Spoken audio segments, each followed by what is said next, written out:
চলে যেতে হবে বেহালুম ভুলে গিয়েছি। কথা বলে কিন্তু বিশ্বনবী বললেন চলে কিন্তু তোমাদের যেতেই হবে, কবরে তোমাদের উঠতেই হবে। কবরের প্রশ্ন আছে না নাই? প্রথম প্রশ্ন মা রব, উত্তর রবকে, উত্তর কি? আল্লাহ আমার রব, দমে দমে তনু মনে তারিও অনুভব, আল্লাহ আমার রব। দ্বিতীয় প্রশ্ন আমার দিন, ধর্ম কি? বিশ্বনবীর চেহারা দেখে বলা হবে অমান হাদা রাজুল, এই লোকটাকে চিনো? কি বলবো? চিনে পারি, চিনে পারি। ওনার জন্য দেহের তাজা প্রাণ, দেহের তাজা রক্ত বিলিয়ে দিতে আমরা প্রস্তুত ছিলাম। চিল্লায় বলা ঠিক কিনা? চিনি পারি, অবশ্যই চিনি। তিনটা প্রশ্নের উত্তর যখন করতে পারবেন, এক্সট্রা একটা প্রশ্ন মুমিনদের জন্য, ওমা ইলমু, what's the source of your knowledge. তিনটা প্রশ্নের উত্তর যে পাওয়া, কেমনে পাওয়া? শিখে আসছো না নকল করছো? নকল আছে না নাই? পরীক্ষা চলে না এখন? তুমি কি অন্য কাপড়ে লিখে আনছো না শিখে আসছো? আপনাকে বলতে হবে আমি কোরআন থেকে শিখেছি, জেনেছি। এটা হচ্ছে আপনাদের দশা, আল্লাহর ওলি যারা আপনার। আর ইসলামের বিপক্ষে, কোরআনের বিপক্ষে নাস্তিক, মুরতাদ, এরকম একটা দল এদেশে আছে না? কোরআনের বিপক্ষে যারা, তাদেরও প্রশ্ন করা হবে মার রব্বু, তোর রবকে? তো বলবে লাদ্রি, আমি মাপ চাই, দোয়া চাই, আমি জানি না রবকে, আমি বুঝি না, আমি কিছুই মনে করতে পারছি না। ফেরেশতাকে দাঁড়া, দুইটা প্রশ্ন বাকি, মনে আমরা করাই দিন। আর দুইটা, এরপর জিজ্ঞেস করবে ওনার দিন, হোয়াটস এ রিলিজিয়ন, ধর্ম কি? এটাও জানি না, খালি জানি ধর্ম যা যার উৎসব সময়। জানি না, কিছু জানি না আমি। ধর্ম নাই, ধর্ম নিয়ে আমার মাথা ব্যথা নাই। তৃতীয় প্রশ্ন, আচ্ছা আর রাজুল, দেখো তো এই লোকটার চিনো কিনা? কই চিনি না, তবে আমি দুনিয়ার বুকে এই লোকটারে গালি দিতাম, এই লোকটার বিরুদ্ধে ব্লগে লিখতাম, এই লোকটার সম্মান নষ্ট করে আমি কার্টুন বানাতাম, আমি কোরআনের বিপক্ষে থাকতাম, ইসলামের পক্ষে শক্তির উপর অত্যাচার চালাতাম। ফেরেশতারা বলবে লা তারাইতা ওয়ালা তারাইতা, তুই তো কিছুই পারলি না, তিনটার একটাও সুবিধা করতে পারলি না। ফাইত্রা বিমাতাআতা মিন হাদিদ, এবং লোহার আতরে দিয়ে পিটিয়ে ওর মাসলগুলো তেতলে ফেলাও। ওয়াইকালু লিল আরদ, জমিনকে বলা হবে ইনতাইমি, চাপ দে। ফাতাখতালিফা আদলাউ, ওর ডান পাশের পাঁজরের হাঁটি বাম পাশের বুকে যাও, বাম পাশের পাঁজরের হাঁটি ডান পাশে ঢুকে যাবে। হাত্তা সাআহ, কিয়ামত পর্যন্ত এই শাস্তি চলতেই থাকবে। আল্লাহ এই কঠিন বিপদ থেকে আমাদের বাঁচাও। আল্লাহুম্মা ইন্না নাউযু বিকা মিন আযাবিল কবর। চিল্লায়ে বলেন আমিন। আর যা আপনারা তিনটা প্রশ্নের উত্তর করতে পারবেন, ফেরেশতা বলবে আহলান সাহলান মারহাবান বিক, খুশামদেদ, তুমি তো বাপের বেটা, তিনটা প্রশ্নের উত্তর করতে পেরেছো। ফায়ুফসাহু লাহু কবরুহু ৭০ দিরার, আপনার কবর তার ৭০ হাত লম্বা করে দেওয়া হবে। জান্নাতের দিকে কবরের সাথে অ্যাটাচ করে একটা দরজা খুলে দেওয়া হবে। জান্নাতীদের রেশমের পোশাক পরিয়ে দেওয়া হবে। আর বলা হবে নাম তানামিল আরুস, বাসর রাতে বর যেমনি কনেকে নিয়ে শান্তির ঘুম দেয়, তুমিও ঘুম দাও। ইসরাফিলের সিংহায় ফুৎকারের আগে তোমার ঘুম কেউ ভাঙাতে পারবে না। আল্লাহ এই চারটা প্রশ্নের উত্তর করে শান্তির ঘুম যেন আমরা দিতে পারি, আল্লাহ তুমি তৌফিক। চিল্লায়ে বলেন আমিন। ওই কবরের আযাব আমরা বিশ্বাস করি না? যারা করি তাদের সূরাতুল মুলক তেলাওয়াতের দরকার আছে না? বিশ্বনবী বলেছেন ইন্না হাযিহিস সূরা মানিআতুন মিন আযাবিল কবর, এই সূরা যে তেলাওয়াত করবে রাত্রিবেলা তার কবরের আযাব থেকে বাঁচায় দিবে কে? আবার বিশ্বনবী বললেন শাফাআত লি সাহিবিহা, এই সূরা যে তেলাওয়াত করবে, এই সূরা কিয়ামতের দিন আল্লাহর কাছে দাঁড়িয়ে তেলাওয়াতকারীর পক্ষে সুপারিশ করবে। কোরআন সুপারিশ করবে, ছোটখাটো ব্যাপার। কোরআন যদি আপনার বিপক্ষে আল্লাহ সুপ্রিম কোর্টে দাঁড় করায়, দাঁড়িয়ে যায়, আপনার মুক্তির কোনো পথ আছে? আর কোরআন যদি আপনার পক্ষে সুপারিশ করে, আপনার জান্নাতে যাওয়ার কোনো পথ আছে? আপনারা জান্নাতি বানিয়ে দিবে কে? এই সূরাটা আপনার জন্য সুপারিশ করবে। আলহামদুলিল্লাহ পড়ে। আবার বিশ্বনবী বলেছেন খাসামাত আন সাহিবিহা, এই সূরাটা কিয়ামতের দিন যে ব্যক্তি এই সূরা বেশি বেশি তেলাওয়াত করত তার পক্ষ নিয়ে আল্লাহর সাথে তর্ক করবে। কার সাথে তর্ক? আল্লাহর সাথে তর্ক চলে দিবে, ডিবেট করবে। কতক্ষণ? হাত্তা আদখালাহুল্লাহুল জান্নাহ, যতক্ষণ না আল্লাহ তাআলা তাকে জান্নাতে ঢোকার সার্টিফিকেট না দিবে। আল্লাহু আকবার, আল্লাহু আকবার। এজন্য বিশ্বনবী বলতেন, মান ক্বারা বিহা ফি লাইলাতিন ফাকাদ আকসারা ওয়া আতাবা। রাত্রিবেলায় যে ব্যক্তি এই সূরাটা তেলাওয়াত করবে, পুরো রাত্রিটারে বরকত দিয়ে ভরে দিবে কে? এজন্য বিশ্বনবী বলতেন, আমি চাই আমার প্রতিটা উম্মতের হৃদয়ের ভিতরে এই সূরাটা গাঁথা থাক। আমি চাই আমার উম্মতে মুহাম্মদের প্রত্যেকের সিনায় এই সূরাটা মুখস্থ থাক। মুখস্থ করতে রাজি আছে? মাত্র 30টা আয়াত। কয় আয়াত? এক মাসে কয় দিন? প্রতিদিন যদি একটা করে আয়াত মুখস্থ করে লাগবে কয় দিন? কথা বলে, যেহেতু এটা ক্লাস, তাফসীর মাহফিল একটা ক্লাস, এটা আপনাদেরকে ব্যবহার দিয়ে গেলাম, বাড়ির ব্যাস। ঠিক আছে? পানের জামানা মুখস্থ করা যাবে না। এই সূরাটা পড়লে মানুষের চিন্তা দিগন্ত উন্মোচিত হয়, প্রসারিত হয়। এই সূরা আপনার ঘুমন্ত বিবেককে জাগিয়ে তুলবে, আপনার চিন্তার জগতে একটা আন্দোলন তৈরি করবে। যারা স্রষ্টারে খুঁজে পায় না তাদেরকে স্রষ্টা চিনায় দেয়। এই সূরা ভেতরে নাস্তিকদের জন্য কিছু মেডিসিন দিয়েছে কে? কিছু ডোজ দিয়েছে কে? অনেকে আল্লাহরে খুঁজে পায় না, কয়ে দেখি না তো। কি কয়? ডাকাত। এগুলো ডাকাত চিল্লা বলে দেখি না, দেখি না তাই মানি না। যুক্তি কি দেখি না তাই? Unseen is nothing. যেটা আনসিন, দেখা যায় না, ওটা মানি না। ওদেরকে জিজ্ঞেস করবেন, তোর দাদাই কি বাতাস দেখে? তোর বাবা কি কখনো চোখে বাতাস দেখেছে? তুই কি জীবনে কখনো চোখ দিয়ে বাতাস দেখেছিস? Do you see the air in the atmosphere? বায়ুমণ্ডলে যে বাতাস, সেটা দেখা যায়।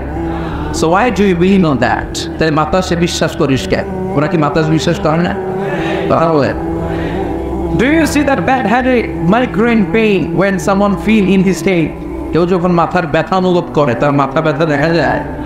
So why do you believe on that? তাহলে মাথা ব্যথা বিশ্বাস করস কেন? এই নাস্তিক আবাহনগুলো মাথা ব্যথা বিশ্বাস করে না, বাতাস বিশ্বাস করে না, কিন্তু ওরাই বলে বেড়ায় আনসিনিস, যেটা দেখা যায় না ওটা বিশ্বাস করা যায় না। এক কপাল পোড়া। আল্লাহ বলে, এত কিছুর দরকার নেই, তুই চাঁদের দিকে তাকা, তুই সূর্যের দিকে তাকা, তুই পাহাড়ের দিকে তাকা, তুই মহাসাগরের দিকে তাকা। ওই সাগরের ভেতরে আমি আল্লাহরে খুঁজে পাবি। কথা বলে আল্লাহ বলে, তুই সাগরের দিকে তাকা, মরুভূমির দিকে তাকা, তুই ঝর্ণার দিকে তাকা। ঝর্ণার মধ্যে নিদর্শন আছে না নাই? ঝর্ণা ঝর্ণা ঝর্ণা রে, বলনা বলনা বলনা রে, কার বিরহের পাগল পড়া তুই। কার মিলনে ফুল ফসলে বরার তোর দকুল বই, কার মিলনে ফুল ফসলে বরার তোর দকুল বই। ঝর্ণা ঝর্ণা ঝর্ণা রে, বলনা বলনা বলনা রে, কার বিরহের পাগল পড়া তুই। সুবহানাল্লাহ পড়ে। ঝর্ণার ঝিরি ঝিরি পানি পড়ার শব্দ যখন পড়বে, আপনার মনে হবে someone is controlling everything in the world. এত সুন্দর করে সকাল হয়, দুপুর হয়, রাত হয়, এত ভারসাম্য, এত ব্যালেন্স আসে কোত্থেকে? Of course someone is controlling everything. He is the managing director of the world. তিনি হচ্ছেন মহাব্যবস্থাপক। এই মহাব্যবস্থাপনার কন্ট্রোলিং একজনের হাতে, চিল্লায় বলে, তিনি কে? এজন্য নাস্তিকদের জন্য এখানে কিছু টুলস দেওয়া হয়েছে। কুফা নগরীতে এক নাস্তিক ছিল, সে স্রষ্টায় বিশ্বাস করতো না।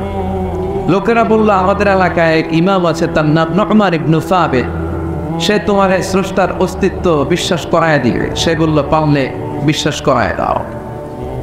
টাইম দেওয়া হলো। নু'মান ইবনে সাবিত মানে আমাদের ইমাম আল আ'যাম আবু হানিফা রাহিমাহুল্লাহ। কখন বসা যায়? জুমার নামাজের পর ঠিক ভর দুপুরে 2টার দিকে বসতে হবে। নাস্তিক হচ্ছে আল্লাহর বিপক্ষে, আর সাইয়েদনা ইমাম আবু হানিফা হচ্ছে আল্লাহর পক্ষে। তাদের তর্ক দেখার জন্য হাজার হাজার মানুষ এসেছে, নাস্তিক এসেছে, আসে নাই ইমাম আবু হানিফা। 1 ঘন্টা 2 ঘন্টা চলে যায়, আসে না। 2 ঘন্টা পর লোকজন সব যখন ক্লান্ত শ্রান্ত চলে যাবে, দাবিটায় দৌড়ে সাইয়েদনা ইমাম আবু হানিফা এসে উপস্থিত। নাস্তিক বলে, তো যে ইমামের সময় জ্ঞান নাই, তার সাথে আমার কোনো ডিবেট নাই। No debate with him. He doesn't have the time sense. সময় জ্ঞান নাই। ইমাম আবু হানিফা বললেন, ইনদি উযর, আমার উযর আছে। I have excuse. কি excuse? সাইয়েদনা ইমাম আবু হানিফা এবার ঘটনা বর্ণনা করতে শুরু করলেন। আমি এখানে আসার পথে আমার একটা বাসার পাশেই একটা নদী পড়ে যায়, এই নদীটা ক্রস করে পার হয়ে আমার আসতে। আজকে নদীর সামনে এসে দেখি কোনো মানুষ নাই, নৌকা নাই, মাঝে নাই, কিচ্ছু নাই। আমি পড়েছি বিপদে। হঠাৎ তাকিয়ে দেখলাম নদীর পাশে বিশাল একটা বড় গাছ, গাছটা এমনি এমনি কেটে 2 ভাগ হয়ে গেল। মুহূর্তের মধ্যে গাছটা কেটে ভেতর থেকে বড় বড় তক্তা বেরিয়ে এমনি এমনি তক্তাগুলো জোড়া লেগে নৌকা হয়ে গেল। এমনি এমনি মাঝি ছাড়া নৌকায় আমি উঠে বসলাম, নৌকাটা আমাকে নিয়ে টান দিয়ে সা করে নদীর ওপার নিয়ে গেল। এই প্রসেসিংটা হতে আমার 2 ঘন্টা সময় লেগেছে, এজন্য আমি দেরি করেছি। লাস্টিকটা তবে ইমাম গাউজা গেছে, তাদের ইমামের মাথার তার শীর্ষে সাইয়েদনা ইমাম আবু হানিফা বলেন, আপনি আমাকে গালি দিচ্ছেন কেন? ভদ্র ভাষায় কথা বলেন, এই কথা বললেন কেন? লাস্টিক বলে, এমনি এমনি গাছ কাটে নাকি? করার ছাড়া তক্তা হয় নাকি? মিস্ত্রি ছাড়া নৌকা হয় নাকি? মাঝি ছাড়া নৌকা এমনি এমনি চলে? সাইয়েদনা ইমাম আবু হানিফা বলেন, এই তো লাইনে আসছেন, এই তো now you are the right track. এখন আপনারা বোঝানো সহজ হবে। এমনি এমনি গাছ কাটে না, এমনি এমনি তক্তা হয় না, এমনি এমনি মিস্ত্রি ছাড়া নৌকা হয় না, এমনি এমনি মাঝি ছাড়া নৌকা চলে না। তাহলে আকাশ কেমন করে এমনি এমনি বল? জমিন কেমন করে এমনি এমনি বলো? দ্বীপ্রহরের জলজলের সূর্যটা কেমন করে এমনি এমনি আলো দেয়? কেমন করে শীত শেষে গ্রীষ্ম আসে, গ্রীষ্ম শেষে বর্ষা আসে? চিল্লায় কেন সুবহানাল্লাহ। নাস্তিক কয়, তাই তো, আসলে তো আমি একটা আদাব, আমি একটা উন্মুক্ত পাঠা। এমনি তো কখনো ভাবি নাই, আসলে তো এমনি এমনি কিছু হওয়ার কথা না। ওই মা, আপনি আমার অন্তর্দৃষ্টি খুলে দিয়েছেন, আমার দেওয়ালে আপনি নাড়িয়ে দিয়েছেন। আর আমি দেরি করতে চাই না, আপনি আমার পড়িয়ে দেন লা ইলাহা মুহাম্মাদুর, কালিমা পড়ে মুসলমান হয়েছে। এজন্য সূরার ভেতরে নাস্তিকদের জন্য কিছু ডোজ দিয়ে দিয়েছে কে? সূরার নাম সবাই বলেন আরো জোরে, তাবারাকাল্লাযী বিয়াদিহিল মুলকু ওয়া হুয়া আলা কুল্লি শাইইন কাদির। সুবহান সেই সত্তা, বিয়াদিহিল মুলকু, যার হাতে ক্ষমতা, ওয়া হুয়া আলা কুল্লি শাইইন কাদির, তিনি সকল বিষয়ে ক্ষমতাবান। তিনি কে? কি কোরআনের বর্ণনা, কত প্রিসাইজ, কত সংক্ষিপ্ত, কিন্তু এটা সারমর্ম, এটার ভাবার্থ, এটার এক্সপ্লেনেশন, এটার ইন্টারপ্রিটেশনের কোনো শেষ নাই। কারণ কোরআন হচ্ছে তলাবিহীন সাগর। এটা কি? এটা সাগর, কিন্তু কি নাই? কথা বলে তলা নাই। তাবারাকাল্লাযী বিয়াদিহিল মুলক, সুবহান আমার আমার সত্তা, বিয়াদিহিল মুলক, যার হাতে ক্ষমতা। ক্ষমতা কার হাতে? না আপনাদের হাতে, না সরকারের হাতে, না রেবের হাতে, না পুলিশের হাতে? সকল ক্ষমতার উৎস কে? নাকি আমরা? আমরা তো বলে বেড়াই সকল ক্ষমতার উৎস জনগণ, এবং রাষ্ট্রীয়ভাবে আমাদেরকে শিখানো হয় সকল ক্ষমতার উৎস নাকি জনগণ। এটা ভুয়া কথা, এটা রাষ্ট্রীয় কুফরি। চিল্লায় আমরা ডেকে না। জনগণ সকল ক্ষমতার উৎস হতে পারে কিভাবে? কিছু আংশিক ক্ষমতা মানুষের আছে, কিন্তু সকল ক্ষমতার উৎস, অরিজিন, সোর্স তো একজন। চিল্লায় বলেন তিনি কে? কি ক্ষমতা আছে আমাদের? কি ক্ষমতা? কোনো ক্ষমতাই তো নেই। আমরা হচ্ছে দুর্বল, দুর্বলের ঘরের দুর্বল। আমি দুর্বল, আমার বাপ দুর্বল, আমার দাদা দুর্বল, 14 গোষ্ঠী দুর্বল। কথা বলেন, ওয়া খুলিকাল ইনসানু দাঈফা, আমি মানুষকে দুর্বল করে তৈরি করেছি। আমরা দুর্বল, আমরা ভীত, আমরা ভিতর দিয়ে। আজকের এই প্যান্ডেলের পিছন থেকে কেউ যদি বলে বুঝো সাপ, পাওয়া দাওয়ার মধ্যে দুষ্টামি করে সাপ বলছে, এতেই ভেবে দিচ্ছে, খুঁজতেছে কই সাপ। আসলে যদি একটা অজগর, অ্যানাকোন্ডা, পাইথন, ব্ল্যাক মাম বা কিং কোবরা এসে শব্দ, আমি তো তুমি দিয়া কথা গর চাষা আমরা, এই তো আমরা, এই তো ক্ষমতা।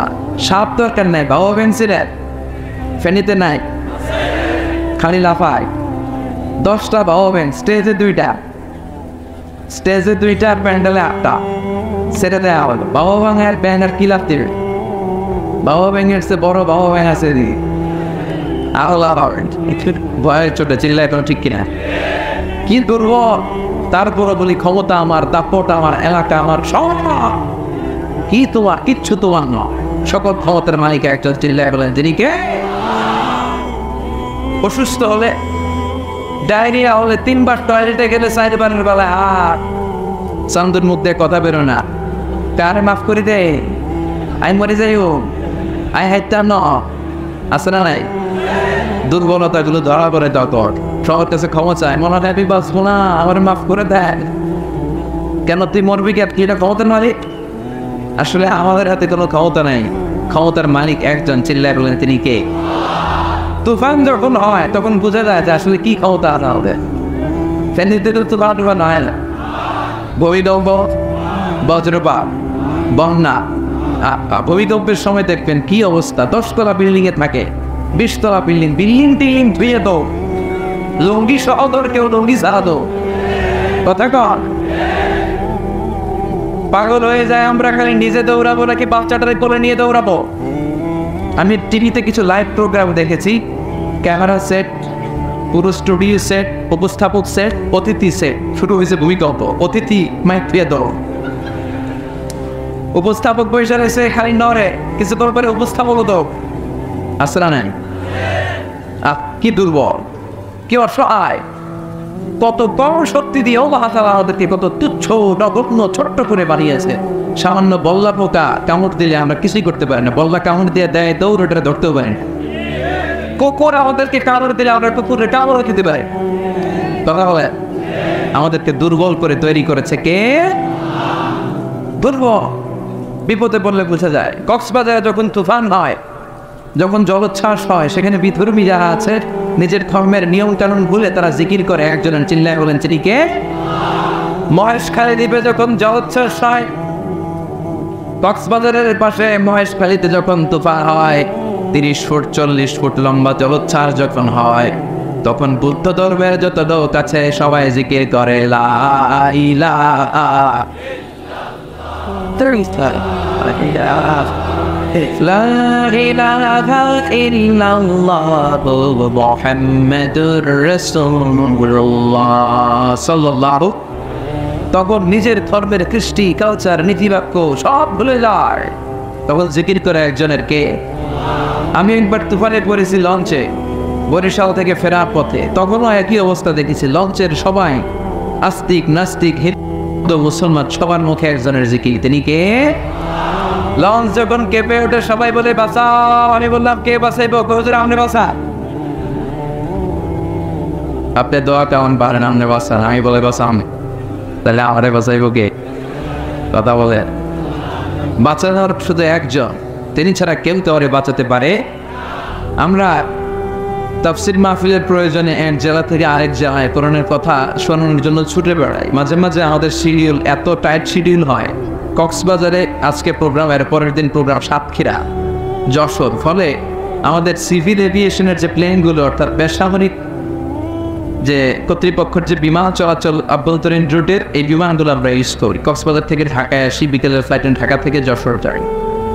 তো ডোমেস্টিক ফ্লাইটের বিমানগুলো এত বেশি উপরে ওঠে না, ইন্টারন্যাশনাল ফ্লাইটগুলো 35,000 40,000 ফিট উপরে উঠে যায়, আর ডোমেস্টিক ফ্লাইটগুলো 12,000 থেকে 14,000 ফিটের মধ্যে চলে।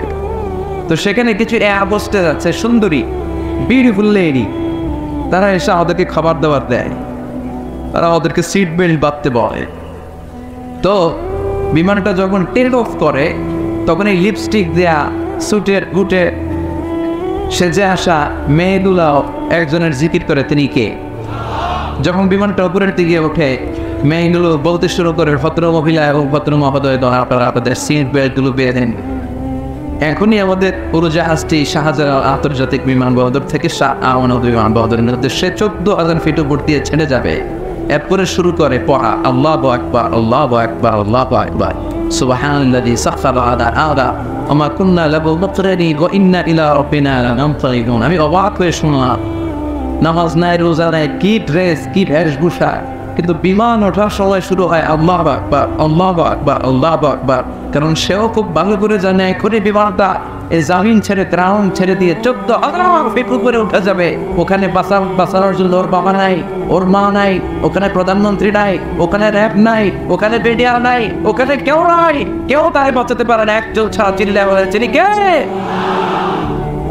ওইখানে মনের অজান্তে ঠিকই আল্লাহ ডাকে। তাহলে বিপদে পড়লে বোঝা যায় যে বাঁচানোর মালিক কে। এজন্য রাব্বুল আলামিন বলেন, তাবারাকাল্লাযী বিয়াদিহিল মুলকু ওয়া হুয়া আলা কুল্লি শাইইন কাদির। সমান সেই সত্তা যার হাতে ক্ষমতা, ক্ষমতা কার হাতে? ক্ষমতার মালিক কে? আসল ক্ষমতার চেয়ারে কে বসা? কথা বলেন। আমাদেরকেও আল্লাহ সাময়িক কিছু ক্ষমতা দিয়েছেন, কিন্তু এটা লিমিটেড। কিন্তু আনলিমিটেড ক্ষমতার মালিক কে? আমাদের দেশের প্রধানমন্ত্রী এই যে চেয়ারে বসে আছেন, ক্ষমতার চেয়ারে অনেকদিন ধরেই আছেন, আবার নতুন 5 বছরের সময় পেলে সামনে হয়তো আরো পাবে, ঠিক কিনা?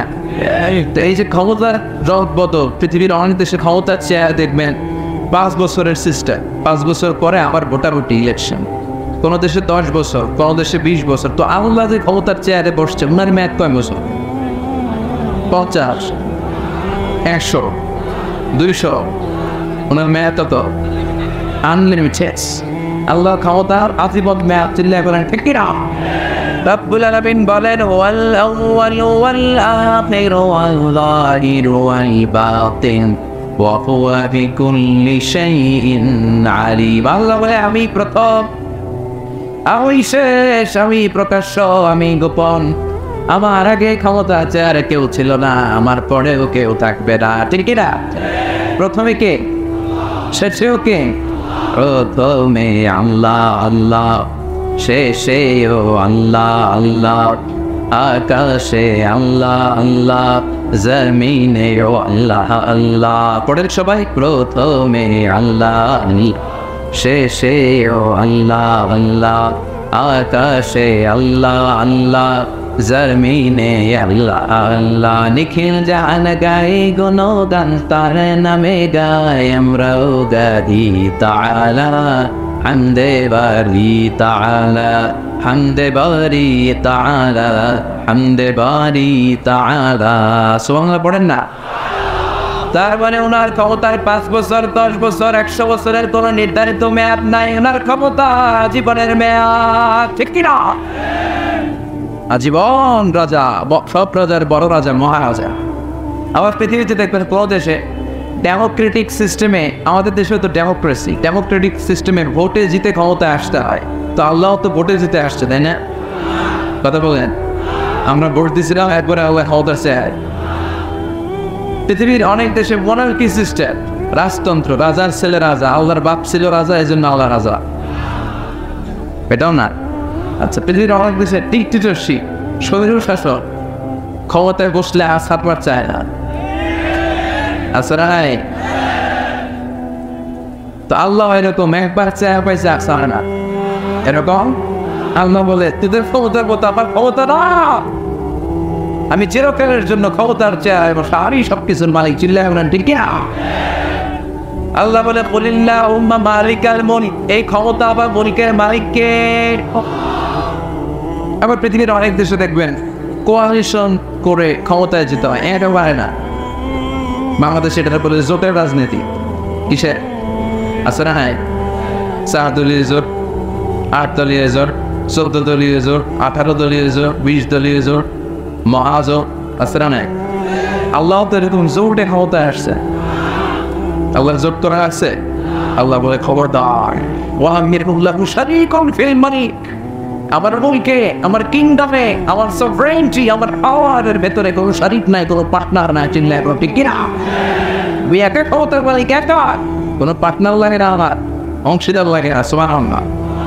আবার দেখবেন অনেক দেশে গণ অভ্যুত্থান করে যারা ক্ষমতার চেয়ারে বসা, আবার টাইনে নামানো যায়। কথা বলে, মিলিটারি কু আছে না?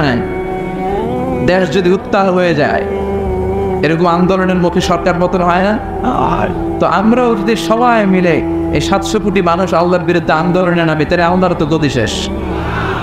কথা হবে? শেষ হবে না? আচ্ছা, আমাদের সাথে যদি জিন জাতি একাত্মতা ঘোষণা করে, যে জিনেরাকে আমরাও মানি না, তোরাও মানুষ না, আমরাও মানি না, মানুষ জিন ভাই ভাই, আল্লাহ রক্ষা নেই, তাইলে আমার ক্ষমতা শেষ। কথা বলে ফেরেশতারাও যদি বলে আমরাও তো তোকে আছি, আমরাও আল্লাহরে মানি না, আল্লাহ ক্ষমতা ফেস, আল্লাহ বলে গোটা বিশ্বের সবাই মিলে যদি আমার বিরুদ্ধে আন্দোলন করো, সবাই মিলে যদি বিদ্রোহ শুরু করে দাও, আমার ক্ষমতার 1 ইঞ্চিও কমবে না। ঠিক না? 1 ইঞ্চিও কমাতে পারবে না।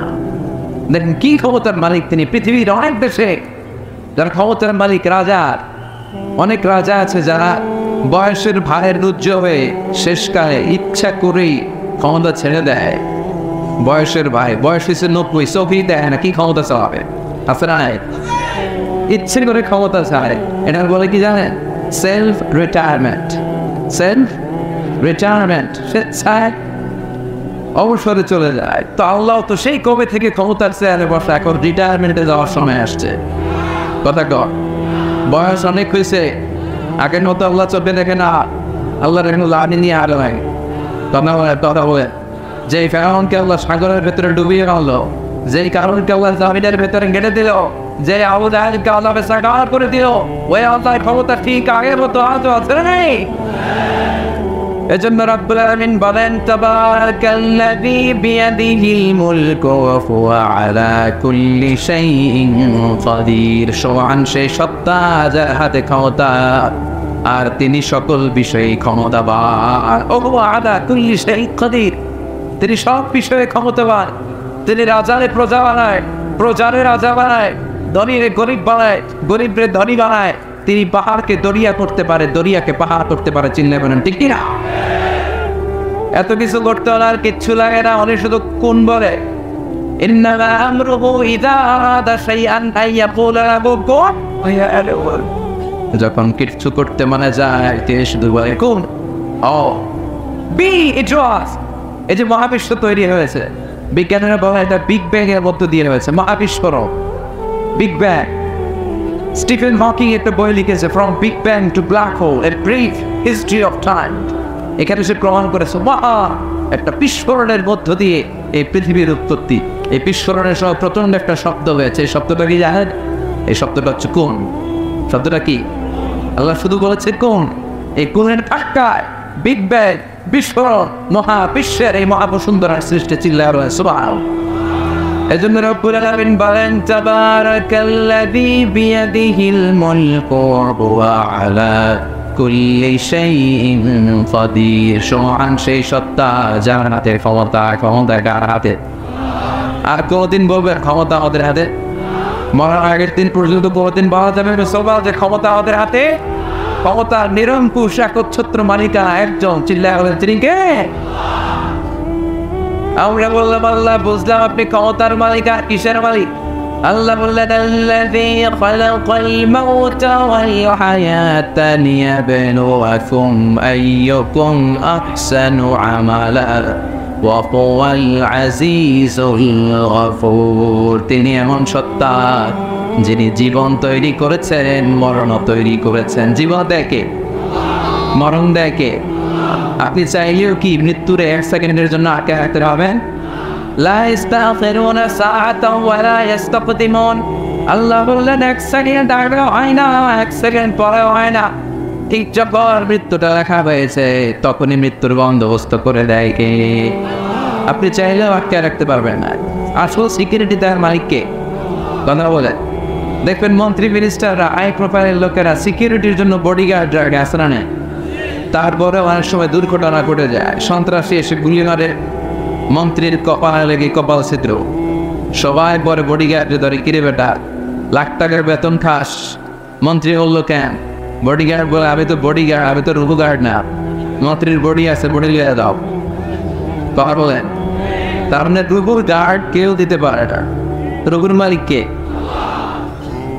পৃথিবীর কেউ রঘু বানাতে পারে? বিজ্ঞানীরা প্লেন বানাতে পারে, কম্পিউটার বানাতে পারে, হেলিকপ্টার বানাতে পারে, কিন্তু গোটা বিশ্বের সব সায়েন্টিস্টরা একসাথে বসে কি একটা রঘু বানাতে পারবে? يسألونك عن الروح قل الروح من أمر ربي وما أوتيتم من العلم إلا قليلا। ও নবী, ওরা আপনাকে রূহের ব্যাপারে জিজ্ঞেস করে, আপনি বলে দেন রূহটা কার অর্ডার? আল্লাহর অর্ডারে রোগটা মানুষের দেহের ভেতরে ঢুকে যায়, আল্লাহর অর্ডারে বের হয়ে যায়। সুবহানাল্লাহ। আমরা যখন মায়ের পেটের ভেতরে ছোট্ট ছিলাম, আমাদের বয়স যখন 120 দিন, তখন আমাদের দেনে রূহ দিছে কে? কয়দিন বয়সে রূহ পাইছিলাম বলেন তো? 140। প্রথম 40-এ ছিলাম নতফা, তারপরের 40-এ ছিলাম আলাকা, তারপরের 40-এ হয়েছি মুদগা, spark drop, blood clot, and finally the little flash, ছোট্ট নাপাক পানি। কত ক্ষুদ্রতে ছিলাম, ছোট্টতে ছিলাম, তার হিসাব নেই। আপনি একটা শুক্র ছিলাম, আমরা ছিলাম একটা শুক্রাণু। শুক্রে অন্য এক ফোঁটা শুক্রের ভেতরে 20 কোটি অণু থাকে। একটা অণু ছিলাম আমি, একটা অণু ছিলেন আপনি। আমরা একটা ডিম্ব ছিলাম, আমরা ছিলাম ডিম্বে পড়ুন। পড়ে সেখান থেকে আল্লাহ মিলিয়ে আমাদেরকে বানালেন নতফাতুন আমশাস, যেটাকে বলে জাইগোট। তারপরে বলা ইমপ্রয়োগ, ব্যাঙ্গাচি, ব্যাঙের বাচ্চার মতো, জোকের মতো মায়ের জরায়ের দেয়ালে লেগেছিলাম। 120 দিন সময় শেষে তখন আল্লাহ আবার দেহের ভিতরে রুহের ফুৎকাতে, আর রুহের ফুৎকাতে সাথে সাথে আমার হার্টবিট, আমার ফুসফুস চলতে শুরু করছে। এই যে ধপ ধপ ধপ আসলে নাই, সিস্টলিক ডায়াস্টলিক বলে, অনিন্দ নিলয়, ওই যে ধপ ধপ শুরু হয়েছে, আজও চলতেছে। 1 সেকেন্ডের জন্য যদি ধপ ধপ বন্ধ হয়ে যায়, বাঁচা যাবে? আরে মানুষ রঙিন ফানুষ দম ফোরাইলে তবু তো ভাই কারণই না একটুখানি। আরে মানুষ রঙিন ফানুষ, রঙিন ফানুষ, আরে মানুষ, ঠিক কিনা? 1 সেকেন্ডের নাই ভরসা, বন্ধ হবে রং তামাশা। চক্ষু বুঝিলে আরে দম ফুরাইলে। কে গেছিল? ফিরোজ শাহ। এই গানটা ফিরোজ শাহ স্টেজে গাইতে গাইতে মারা গেছিল, জানেন? এই গানটা গাইতে গাইতে সে বিদায় নিয়েছে। এর জীবন আর মরণের মাঝখানে আছে রোগ। মানুষ সব বানাতে পারে, কিন্তু রঘু বানাতে পারে। আপনার সামনে তার দাদা মারা গেছে, সবাই দেখলে কথা বলতেছে, হঠাৎ নাই রঘুটা কোন দিকে যে উড়াল দিল দেখা যায়। রঘুর কাহার কি কেউ জানি? এই রঘু আবিষ্কারের জন্য গোটা বিশ্বব্যাপী কত যে আবিষ্কার, মৃত ব্যক্তিদের নিয়ে, মুমূর্ষুদের নিয়ে গবেষণা। বুলেট প্রুফ গ্লাসের ভিতরে রেখে রেখে বিজ্ঞানীরা গবেষণা করেছে। দেখি বুলেট প্রুফের গ্লাস বানাইলে তারা ভাবছে রুহু মনে আর দৌড় দিতে পারবে না, গ্লাসের ভিতরেই থাকবে। পরে দেখে না, রুহু তো আটকানো যায় না। এবং তারা মুমূর্ষু রুগীদেরকে এনে এই গ্লাসের ভিতরে ঢুকে ওজন দেয়। কোনো রুগীর ওজন দিয়ে দেখছে মরার আগে তার ওজন ছিল 70 কেজি, পরে মাস্ক খোলার পরে লোকটা মরে গেল, পরে দেখে ওজন 2 কেজি কমে গেছে 68 কেজি। খুব খুশি, আগে ছিল 70, মরার পরে 2 কেজি কমছে। তার মানে যেটা উদাহরণ দিয়েছে এই 2 কেজি, ওইটাই রোগ, ওইটাই রোগ। কিন্তু বিজ্ঞানীদের পদ্ধতি হচ্ছে একটা মডিউলের উপরে তারা বেস করে দেয়, কুডন জাম্প টু দ্য কনক্লুশন। তারা সিদ্ধান্তে যায় না, আরো নমুনা লাগবে, আরো কিছু লাশ মুমূর্ষু রোগী নিয়ে আনা হলো আইসিইউ থেকে, যাদের অক্সিজেন মাস্ক পরানো, এটা খুললেই মরে যাবে। তাদেরকে বুলেট প্রুফ গ্লাসের ভিতরে ঢুকিয়ে তাদের নিয়ে রিসার্চ শুরু করুন। কিন্তু দেখা যাচ্ছে এর পরের যে নমুনা আনা হয়েছে মুমূর্ষু রোগী, তার ওজন ছিল 60 কেজি, মরার পরে ওজন হয়ে গেছে 63 কেজি। কথা বলে আগে তো না হয় কম ছিল, ওটা রঘু দিয়ে মিলাবে, এটা 3 কেজি বাড়ছে, এটা মিলাবে কি দিয়া? কথা বলে। এজন্য রব্বুল আলামিন বলেন, মরে গেলে এক একজনের এক এক অবস্থায়, কারো ওজন সমান থাকে, কারো কিছু বেড়ে যায়, কারো কমে যায়। এই গবেষণার মধ্য দিয়ে রূহ খুঁজে পাওয়া যায় না, রূহুর মালিককে। يسألونك عن الروح قل الروح من أمر ربي وما أوتيتم من العلم إلا قليلا. سبحان الله. এরপর আল্লাহ বললেন, ولقد زينا السماء الدنيا بمصابيح وجعلناها رجوما للشياطين. سبحان الله. ولقد زينا السماء الدنيا, আমি দুনিয়ার আকাশটারে বিমাসাবিহ, আলো দিয়ে, লাইট দিয়ে সুশোভিত করেছি। রাতের আকাশটারে সাজায় দিয়েছে কে? I have beautified the closer sky with light, candle and stars. আল্লাহ বলেন, প্রথম আকাশের মহাশূন্যকে আমি তারা দিয়ে সাজিয়েছি। খালি চোখে যেটা আমরা দেখি এটা কিন্তু আকাশ না, এটা মহাশূন্য। এটা কি? আপনি উপরে তাকালে যেটা দেখেন এটা কি আকাশ? না। আমেরিকা নাসার বিজ্ঞানীরাও জান না আকাশ কত দূরে। আকাশ কত দূরে কেউ জানে না। খালি চোখে যা দেখা যায় এটা হচ্ছে মহাশূন্য। এই মহাশূন্যের ভিতরে তারা আছে না নাই? এখন তো লাইটিং ফাইটিং এর যুগে তারার যে কি সৌন্দর্য এটা টেরই পাওয়া যায় না। আমরা ছোটবেলা যখন গ্রামে যেতাম তখন দেখতাম যে রাত্রিবেলা তারাগুলো অনেক সুন্দর, তাই না? তাকিয়ে দেখবেন জল জলে একটা তারা আছে, এটার নাম ধ্রুব তারা। কিরাম একটা আছে সুখ তারা, কি তারা? ধ্রুব তারা, সুখ তারা, অনেকে তারা চিনে না। আর একটা 7টা তারা একসাথে ছোট ছোট ছোট ছোট আছে, এগুলো অগুরূপ বেরোচ্ছে, এটার বলে সপ্তর্ষি মণ্ডল। 7 তারা একসাথে, সুবহানাল্লাহ পড়ে। এই তারা দিয়ে আকাশটারে সাজালো কি? চিল্লায় বলেন কে? আল্লাহ বলছেন বাল হুয়া কুরআনুন মাজিদ, বরং এটা হচ্ছে কোরআনে মাজিদ, সম্মানিত কোরআন। ফি লাওহিম মাহফুজ, এটা আছে লাওহে মাহফুজে। লাওহে মাহফুজ হচ্ছে কোরআনের বাড়ি। কার বাড়ি? আল্লাহ কোরআনের জন্য একটা বাড়ি খুলে দিয়েছেন। তানবীরুল মিকবাস ফি তাফসীর ইবনে আব্বাসে এসেছে লাওহে মাহফুজ হচ্ছে ফাওকাস সামাইস সাবিআ, সপ্ত আকাশের উপরে। তুলুহু মা বাইনাল মাশরিকি ওয়াল মাগরিব, পৃথিবীর পূর্ব থেকে পশ্চিম যত দূর লাওহে মাহফুজ তত। আরদুহু মা বাইনাস সামাওয়াতি ওয়াল আরদ, আকাশ জমিন যত লম্বা লাওহে মাহফুজ তত লম্বা। ওয়া হুয়া মিন দুররাতিন বাইদা, সাদা ঝকঝকে ফকফকে ডায়মন্ড দিয়ে আল্লাহ লাওহে মাহফুজের বাড়ি বানিয়েছেন। চিৎকার করে পড়েন আল্লাহু আকবার। এজন্য আল্লাহ বললেন বাল হুয়া কুরআনুন মাজিদ। তাহলে বুঝলাম কোরআনের একটা নাম হলো কোরআনে মাজিদ। কোরআনের একটা নাম কি? নামটা কেমন লাগে? ভালো লাগে? আপনারা তো কোরআন শরীফ, কোরআন শরীফ করেন আপনারা? এটা তো কোরআনেও নাই, হাদিসেও নাই, বললে গুনাহ হবে না। কোরআনে যেটা আছে ওটা বললে সওয়াব বেশি, ঠিক কি না? এজন্য এখন থেকে কোরআনে মাজিদ বলতে অভ্যস্ত হবে। এজন্য রব্বুল আলামিন বলেন বাল হুয়া কুরআনুন মাজিদুন ফি লাওহিম মাহফুজ, বরং এটা হচ্ছে মহিমান্বিত কোরআন, সংরক্ষিত আছে লাওহে মাহফুজে। সুবহানাল্লাহ।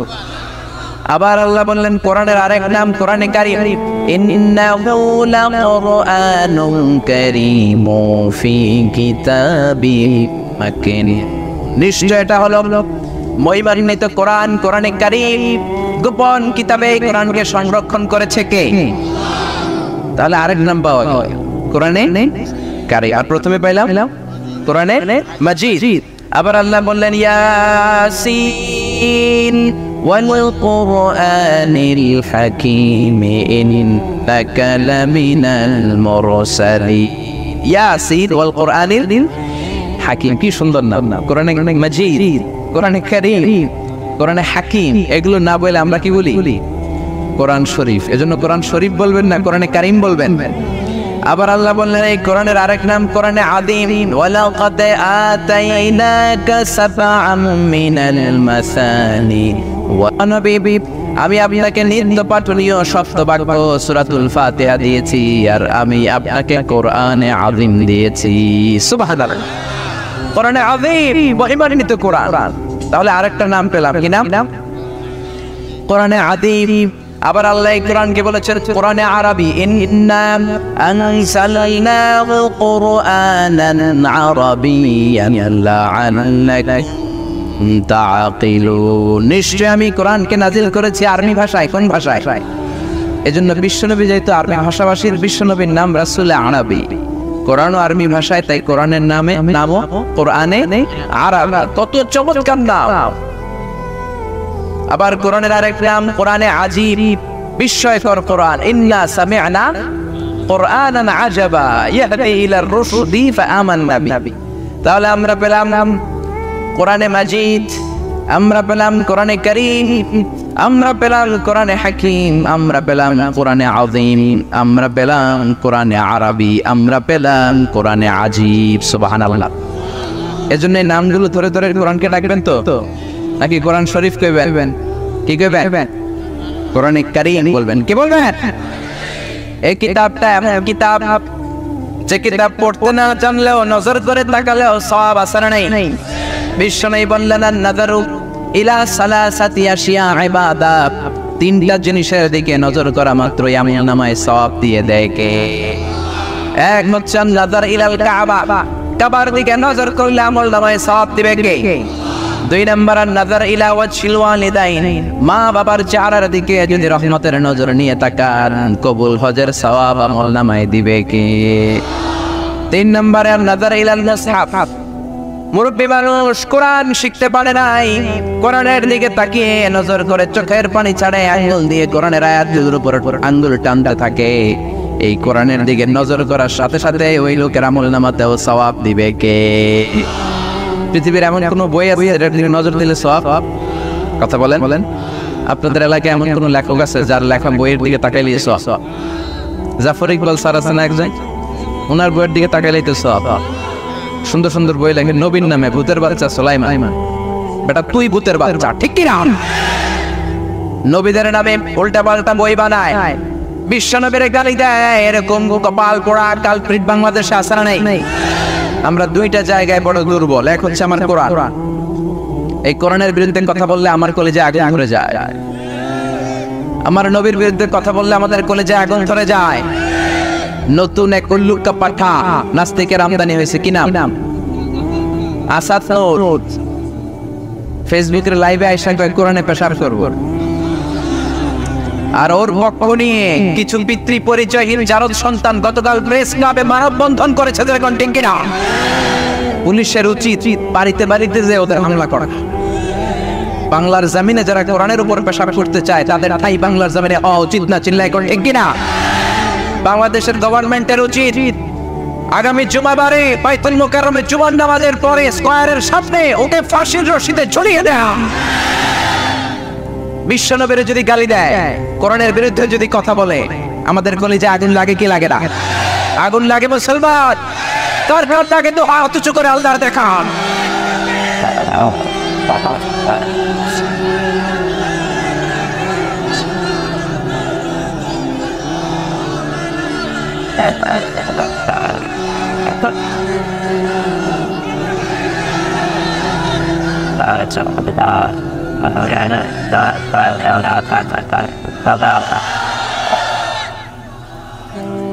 আল্লাহ আমাদের স্লোগানগুলোকে কবুল করো, এই বেয়াদবগুলোর হেদায়েত দাও। হেদায়েত নসিবে না থাকলে নমরুদ আর ফেরাউনের যে দশা করেছো ওদের ওই দশা করে দাও। কত বড় সাহস! কোরআনের উপরে প্রতিদিন সে পেশাব করবে, আবার বলে আমরা মুক্ত মনা। তো তোরা মুক্ত মনা হইলে বিকৃত মনা কারা? তোরা মুক্ত মনা হইলে তো শয়তান তোদের দিকে তাকায় আসবে, ঠিক কি না? এই জন্য কোরআনের বিরোধিতা যারা করে তাদেরকে ছাড় দেয়া হবে। এই জন্য তৌহিদি মুসলমানদের এক থাকতে হবে, ন্যাক থাকতে হবে। যারা পত্রিকার রিপোর্টার আছেন ওদের বিরুদ্ধে কভারেজ করেন, মিডিয়া কভারেজ করেন, যারা কথা বলার সুযোগ পান মাইকে ওদের বিরুদ্ধে বলেন, ঠিক কি না? এরা জমিন চিনে না, এই জমিনটা পীর আউলিয়াদের জমিন, এই জমিন দাড়িওয়ালাদের জমিন, টুপিওয়ালাদের জমিন, এটা কওমি মাদ্রাসার জমিন, এটা আলিয়া মাদ্রাসার জমিন, এটা টঙ্গীর দুরাকপাড়ের আবার বিশ্ব ইস্তেমার জমিন। জোরে কোন ঠিক কি না? এদেশে আর কিছু থাকবে না থাক, আমার কোরআন থাকবেই। আর কিছু থাকবে না থাক, ইসলাম থাকবেই। এজন্য সরকারের উচিত এদেরকে আইনের আওতায় আনা। আরেক বেয়াদব নাস্তিক মুফাসসিল ইসলাম এই আসাদ নূরকে সাপোর্ট দিয়ে যাচ্ছে ইংল্যান্ড থেকে। গভর্নমেন্টের উচিত ইন্টারপোলের পুলিশের মাধ্যমে ওই বেয়াদবটাকে ধরেও ফাঁসি দিয়ে দেয়া। এদের স্থান বাংলার জমিনে হবে না, আমরা বেঁচে থাকতে হবে না। জোরে কোন ঠিক কি না? এজন্য কোরআনের বিরুদ্ধে যারা কথা বলে, ইসলামের বিরুদ্ধে যারা কথা বলে, বিশ্বনবীর সম্মানের বিরুদ্ধে যারা আঘাত দিয়ে কথা বলতে চায়, এদের ব্যাপারে কোনো কম্প্রোমাইজ চলবে। আল্লাহ আমাদেরকে সহি সমঝ দান করুক, আমরা পড়ি আমিন। এজন্য রব্বুল আলামিন বলেন, কিতাবটা এত দামি কিতাব, এই কিতাবের দিকে নজর দিলে সব থেকে। এই কিতাব এমন কিতাব, এই কিতাব পড়লে সওয়াব, এই কিতাব পড়লে সওয়াব, এই কিতাব শুনলে সওয়াব, এই কিতাবের জন্য মরলেও সওয়াব। এই কিতাব যদি আপনি পড়েন প্রতি অক্ষরে 10টা করে নেকি আমলনামায় দিবে কে? এই কিতাবের আয়াতগুলো যদি পড়েন প্রতি আয়াত পড়ার কারণে জান্নাতে আপনার বিল্ডিং কে এক তলা করে উঁচু করে দিবে কে? এজন্য বিশ্বনবী বললেন, মান ক্বারা হারফান মিন কিতাবিল্লাহি ফালাহু হাসানা। যে ব্যক্তি আল্লাহর কিতাবের একটা অক্ষর তেলাওয়াত করলো তার আমলনামায় সওয়াব দেয়া হয়। ওয়াল হাসানাতু বিআশরি আমসালিহা, একটা অক্ষর পড়লে আমলনামায় 10টা সওয়াব দেয়া হয়। আবার কিয়ামতের দিন আল্লাহ বলবেন ইকরা ওয়ারতাকি ওয়ারাতিল কামা কুনতা তুরাতিলু ফিদ দুনিয়া ফাইন্না মানসিলাতাকা ফি আখিরি আয়াতিন তাকরাউহা। কোরআনের তেলাওয়াত কর, এক একটা আয়াত তেলাওয়াত করবি, জান্নাতের মধ্যে তোর বিল্ডিংটারে এক এক তলা করে উঁচা করে দিবে গে। কি দামি কিতাব, খুশি না বেজার? এই কিতাব পড়লে সব, এই কিতাব পড়লে সব। তবে ধরার আগে হুজুর দরকার আছে না নাই? লা ইয়ামাসসুহু ইল্লাল মুতাহহারুন, don't touch me without ablution. কি পাওয়ারফুল কিতাব! ধরতে গেলে কোরআন বলবেন don't touch me without ablution. ওযু ছাড়া আমার গায়ে স্পর্শ করা যাবে। এই কিতাব পড়লে সব, এই কিতাব পড়লে সওয়াব, এই কিতাব শুনলেও সওয়াব আছে না নাই? রবীন্দ্রনাথের সঙ্গীত শুনলে সওয়াব আছে না নাই? কাজী নজরুলের গান শুনলে সওয়াব আছে না নাই? লালন গীতি শুনলে, মরবী গান শুনলে, বাউলা গান শুনলে, বাড়ি সিদ্দিকের গান শুনলে, আমি একটা জিন্দা লাশ, কাটিস না রে জমলা রে বাস, আমার লাইগা সারের দিন হাত কবর করিস না, আমি পীড়িতের নলে পোড়া, অর্ডার পড়ে আমায় পুরিস না। কয় সব হইছে? আর বিশ্বাস করে গাইলে ইমানটাও যাবে, ঠিক কি না? প্রথম লাইনে বলে আমারে কবর দিস না, দ্বিতীয় লাইনে বলে আমারে আগুনে পুরিস না। মুসলমানকে শ্মশানে নিয়ে পুরানো হয় নাকি মুসলমানকে কবর দেয়া হয়? এই জন্য যেই এক গানের মধ্যে দুই ধর্মের কথা আছে, ওই গানও মুসলমানেরা গাইতে পারবে। মুসলমানেরা গান গাইবে কোরআনের গান, মুসলমানেরা গান গাইবে বিশ্বনবীর জন্য গান, মুসলমানেরা গান গাইবে সালাতের জন্য গান, ঠিক কি না? সালাতে কায়েম করো, সালাতে কায়েম করো, হবে সব সমানে তুমি, হবে জান্নাতে তুমি, হবে সব সমানে তুমি, হবে জান্নাতে তুমি, দিবে কাল হাসরে শীতল ছায়া আরশে আজিম, রাব্বিয়াল আলা রাব্বিয়াল আযীম। পড়েন আল্লাহু আকবার। এজন্য এই কিতাবের মতো দামি কোন কিতাব আল্লাহর এই জমিনের ভেতরে, এই কিতাব পড়লে সওয়াব হয়, এই কিতাব পড়লে সওয়াব হয়, এই কিতাব শুনলেও সওয়াব আসরা নাই। ওয়া ইযা কুরিআল কুরআনু ফাসতামিউ লাহু ওয়া আনসিতু লাআল্লাকুম তুরহামুন। এই কিতাব তুমি পড়তে জানো না, ভালো কথা। বসে আছো, আর একজন যদি তেলাওয়াত করে কানটা খরগোশের মতো লাগিয়ে শোনো, রহমত নাজিল করবেন কে? তার মানে পড়লেও সওয়াব, ধরলেও সওয়াব, শুনলেও সওয়াব, মানলেও সওয়াব আসরা নাই। কিছু কিছু মানবো, কিছু কিছু মানবো না, এরকম নাকি 114টার সবটাই মানবেন? অনেকে আছে যে আমার জন্য যেটা সুবিধাজনক ওইটা মানবে, আমার জন্য যেটা ঝামেলা করে ওইটা মানবো না। 114টা সূরার আপনি বলেন আমি 113টা মানবো, শুধু একটা মানবো না, আপনি মুমিন না কাফের? আপনি বললেন 6666 আয়াত, আমি 6600টা মানি, শুধুমাত্র কেবলমাত্র 66টা মানি না, মুমিন না কাফের? আল্লাহ বলে খবরদার, আফাতুমিনুনা বিবাদিল কিতাবি ওয়া তাকফুরুনা বিবাদ। এই কোরআনের বেছে বেছে কিছু মানবা, কিছু ছাড়বা, এমন যদি তোমার নীতি হয় তুমি মুমিন নও, তুমি কাফের, ঠিক কি না? একদল আছে কোরআনের সুন্দর কথাগুলো মানে, সুবিধাজনক গুলো মানে, যেগুলোতে ঝামেলায় পড়বে ওগুলো মানে না, আছে না নেই? মিষ্টি খাওয়ার সুন্নাত মানে, মায়ের খাওয়া যে সুন্নাত ওইটা মানে না, আছে না নেই? সুন্নাত নয় শুধু সুমধুর আলাপ, আর সুন্নাত হলো ওঙ্কার গর্জন, ঠিক কি না? সুন্নাত নয় শুধু পাগড়ি মাথায় দেয়া, আর সুন্নাত হলো অন্যায় বাধা দেয়া। সুন্নাত শুধু নয় মেষ চড়াতে যাওয়া, আর সুন্নাত হলো রাষ্ট্রনায়ক হওয়া। মোহাব্বতে তার সুদিনের সাথী তুমি, দুর্দিনে ও তার পাশে থাকো কি? আর কিছু সুন্নাত আছে তুমি জানো কি? জানলেও জীবনে কখনো তা মানো কি? সুন্নাত নয় শুধু দাওয়াতের মেহমান, খালি মেহমানদারি করবেন আর দাওয়াত খাবেন নাকি? সুন্নাত নয় শুধু খাওয়া শেষে মধুপান, মিলাদের পর গরম গরম জিলাপি লাপি সুন্নাত হয়ে গেছে। আর কিছু সুন্নাত আছে তুমি জানো কি, জানলেও জীবনে কখনো তা মানো কি। আল্লাহ আকবার। এজন্য এই কিতাব পড়লে সওয়াব, পড়লে সওয়াব, শুনলে সওয়াব, মানলেও সওয়াব আসরা নাই। তবে মানলে বেছে বেছে মানা যাবে না, পুরোটা মানতে হবে, ঠিক কি না? আবার এই কিতাবের জন্য মরলেও সওয়াব আসরা নাই।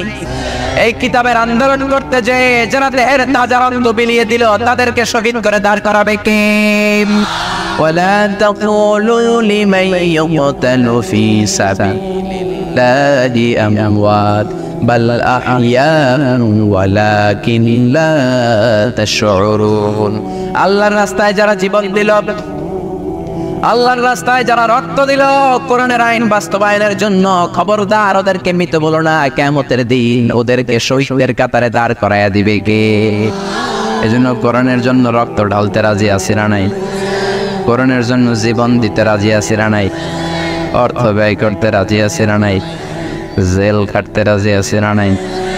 সব কিছু মানতে রাজি আছি না নাই? আছেন আছেন আছেন আছেন? আল্লাহ কবুল করুক, চিল্লা পড়ে না আমিন। এরপর আল্লাহ বললেন, গোলাম এই কিতাবটা পড়বা, কিন্তু পড়ারও একটা নিয়ম দিলাম। যেমন মন চায় তেমন পড়া যাবে না। পড়ার আগে ওযু করার দরকার আছে না নাই? আবার তেলাওয়াত করার আগে আল্লাহর কাছে শয়তান থেকে পানাহ চাওয়ার দরকার আছে না নাই? فإذا قرأت القرآن فاستعذ بالله من الشيطان الرجيم। কোরআন পড়ার আগে আল্লাহর কাছে পানাহ চাইবেন শয়তান থেকে, ঠিক কি না?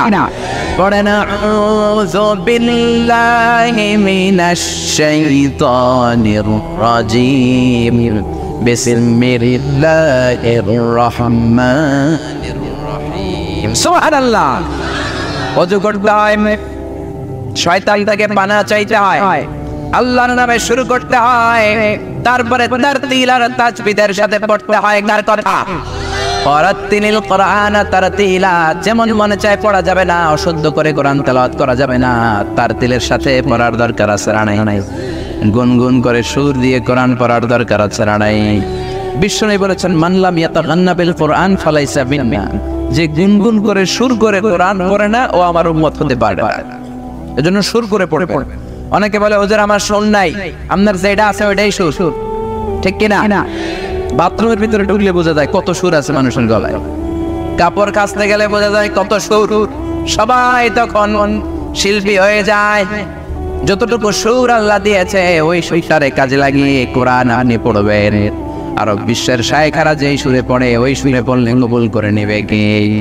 শায়েখ আব্দুর রহমান সুদাইসি সুরে পড়েন, চমৎকার মিষ্টি সুর পছন্দ। মিশারি রাশিদুল আনফাসের সুরে পড়েন, আইয়ুব বিন ইউসুফের সুরে পড়েন, শাইখ শুরাইবের সুরে পড়েন, কবুল করে নেবে কে? এজন্য বিশ্বনবী বললেন, ইকরাউল কোরআনা বিলুহুনিল আরাবি ওয়া আসওয়াতিহা। আরবদের লাহানে কোরআন পড়বা, আরবদের স্টাইলে কোরআন পড়বা, আরবদের সুরে কোরআন পড়বা। নিজের মন গড়া সুরে কোরআন পড়া যাবে। এজন্য আল্লাহ বললেন, ওয়ারাত্তিলিল কোরআনা তারতিলা।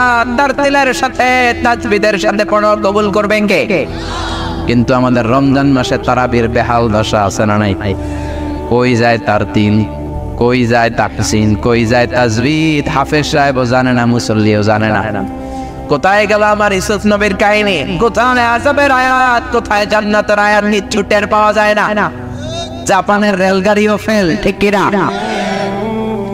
বিশ্বনবী বলেন, রব্বা কারিন লিল কোরআন ওয়াল কোরআন ইয়ালআনুহু। এমন কোরআনের কিছু কারি আছে, হাফেজ সাহেব আছে, কোরআন পড়লে সওয়াবের বিপরীতে তার উপর গুনাহ হয়, তার উপর আল্লাহ লানত পড়ে, ঠিক কি না? শাইখ আব্দুর রহমান সুদাইস যখন আযাবের আয়াতগুলো পড়েন হেরেম শরীফে, আল্লাহু আকবার, যাদের নসিবে হয়েছে ওনার পেছনে নামাজ পড়া, আযাবের আয়াতগুলো আসার একটা চিৎকার দিয়ে থেমে যায়। 1-2 মিনিট সময় দেয়, কান্নার সময় নিজেও কাঁদে, মুসল্লিরাও কাঁদে, ঠিক কি না? কাবা ঘরের চারদিকে কান্নার পরিবেশ, থমথমে পরিবেশ, নীরব নিঃশব্দ পরিবেশ, পিন ড্রপ সাইলেন্ট। কারো কাছ থেকে কোনো ধরনের আওয়াজ নাই, কান্নার আওয়াজ আর গুনগানের আওয়াজ ছাড়া। কান্নায় পুরো হেরেম শরীফের চারদিকে মুসল্লিরা ভেঙে পড়ে, কারণ আযাবের আয়াতগুলো উনি পড়েছেন, উনি বুঝেছেন। আবার জাজ্জাতের আয়াতগুলো এমন সাবলীল কণ্ঠে পড়ে মানুষের অন্তরগুলোরে আরামদায়ক করে দেয় কে? আর আমাদের সালাতুত তারাবিতে 20 রাকাত তারাবি হয়। কখন আযাবের আয়াত গেল, কখন জান্নাতের আয়াত গেল, হাফেজ সাহেব বোঝে না, আমরাও এজন্য তাজবিদের সাথে তাহসিনের সাথে কোরআন পড়ার দরকার আছে না নাই? আস্তে আস্তে পড়বেন, তার তিলের সাথে পড়বেন, গলায় যতটুকু সুর আছে ততটুকু পড়বেন। তারাবির সালাত তো সুন্নাত, নফল। কে বলছে আপনি না পারলে 20 রাকাত পড়তে? আপনি পারলে 40 রাকাত পড়বেন, না পারলে 18 রাকাত পড়েন, না পারলে 10 রাকাত পড়েন, 8 রাকাত পড়েন, 4 রাকাত পড়েন, কিন্তু যতটুকু পড়বেন ততটুকু আস্তে আস্তে পড়ার দরকার আছে না নাই? তাজবিদের সাথে তাহসিনের সাথে পড়ার দরকার আছে না নাই? তারাবির নামাজ আর তাড়াতাড়ি পড়বেন, কথা বলেন, তাড়াতাড়ি পড়বেন। এজন্য আল্লাহ বললেন এই কিতাবটা এমন কিতাব, এই কিতাব পড়লে অন্তরের মধ্যে ঈমানকে বাড়িয়ে দেঙ্গে। ওয়া ইযা তুলিয়াত আলাইহিম আয়াতু যাদাতহুম ঈমানা। পৃথিবীর এমন কোন কিতাব আছে নাকি যে কিতাব পড়লে আপনার ঈমান বেড়ে যাবে? একমাত্র একটাই কিতাব, কি নাম? সবাই বলবেন কি নাম?